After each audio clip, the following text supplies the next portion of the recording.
Praise the Lord. ஒரு காலத்தில் ஆண்டவராகிய இயேசு கிறிஸ்துவை சொந்த இரட்சகராக ஏற்றுக்கொண்ட பிள்ளைகளோட வாழ்க்கையை பார்த்திங்கன்னா ரொம்ப போல்டாக இருக்கும், ரொம்ப ஸ்ட்ராங்காக இருக்கும். என்ன சூழ்நிலை வந்தாலும், எப்படிப்பட்ட நிலைமை இருந்தாலும் ரொம்ப ஸ்ட்ராங்காக எல்லா விதமான போராட்டங்களையும் ஹேண்டில் பண்ணுவாங்க. ஆனால் இப்போது இருக்கிற ஜெனரேஷன் அப்படி இல்லவே இல்லை. ஒரு சின்ன போராட்டம் வந்தோடனே ஆண்டவருடைய பிள்ளை எனக்கு இப்படி ஒரு போராட்டமா அப்படின்னு பேசுகிறாங்க. ஆனால் ஆண்டவராகிய இயேசு கிறிஸ்துவே வேதாகமத்தில் என்ன சொல்லியிருக்கிறாரு?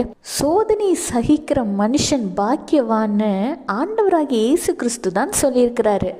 நம்ம வாழ்க்கையில் சோதனை இருக்கும்னு ஆண்டவராகிய இயேசு கிறிஸ்து தான் சொல்லியிருக்கிறாரு.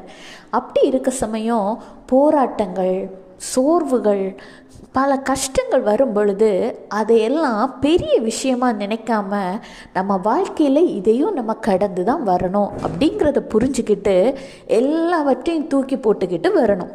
இன்றைக்கி நீங்கள் ரொம்ப ஒரு மன வருத்தத்தில் இருக்கீங்க. அதற்கான பதிலை ஆண்டவராகிய இயேசு கிறிஸ்து இன்றைக்கு உங்களோடு பேச போகிறாரு.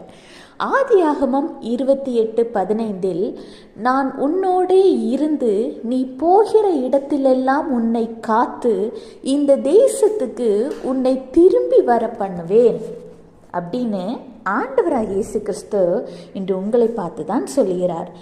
இதற்கு மேல் நீங்கள் பார்த்தீங்கன்னா, நான் உனக்கு சொன்னதை செய்யும் அளவும் உன்னை கைவிடுவதில்லை என்றார். சோர்ந்து போய் தானே இருந்தீங்க. ஆண்டவர் தந்த வாக்கு தத்துவம் எங்க?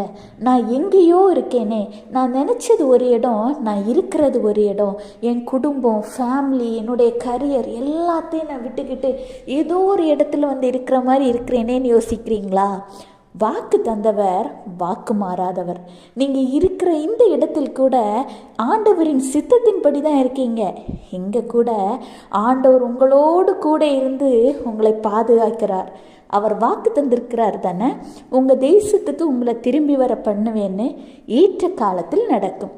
சொன்னதை செய்யும் அளவும் அவர் உங்களை கைவிடுவதில்லை. விசுவாசத்தோடு இருங்க. கர்த்தர் உங்களையும் உங்கள் குடும்பத்தையும் ஆசீர்வதிப்பார். Have a blessed day. Jesus bless you.